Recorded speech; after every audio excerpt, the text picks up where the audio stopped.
Got to show you something else that I love about the Chronological Bible. I just read this, Matthew 26, where Jesus is anointed, and it's also in Mark 14.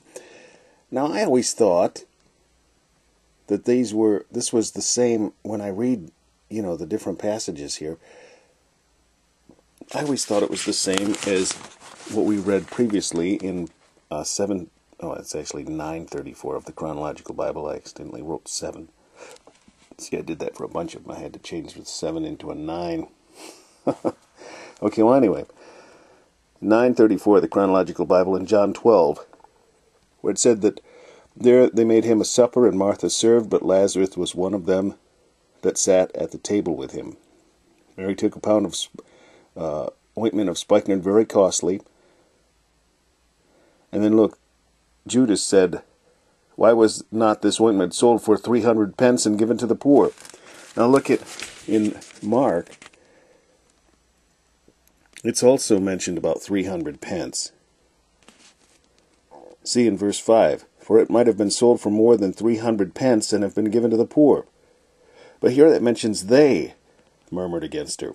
Also mentions they, but when his disciples saw it, they had indignation, saying, that's in Matthew 26, so that's one of the differences. But it's very interesting because it's not the same. And I'll show you why. Because look at here in Mark 12, it says, being in Bethany, the house of Simon the leper, as he sat at meat, there came a woman having an alabaster box of ointment, very precious. She brake the box and poured it on his head. Also, in Matthew 26, and it says of Bethany, in the house of Simon the leper, poured it on his head in verse 7.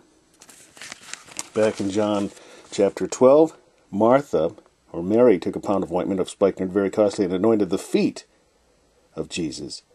But it says, and they made him a supper, and Martha served, but Lazarus was one of them that sat at the table with him. And he was in Bethany at this point. Well, actually, this is in Bethany too. So it's interesting, but obviously, it doesn't mention a box with Mary. And it says about wiping it by putting it on his feet. Okay. There was one other thing I was going to point out here. Judas. Let's see what Jesus' response was here. He did say, "Let her alone. Against the day of my burying hath she kept this. For the poor always ye have with you, but me ye have not always." See, and that's very similar to Matthew 26 and Mark 14 also.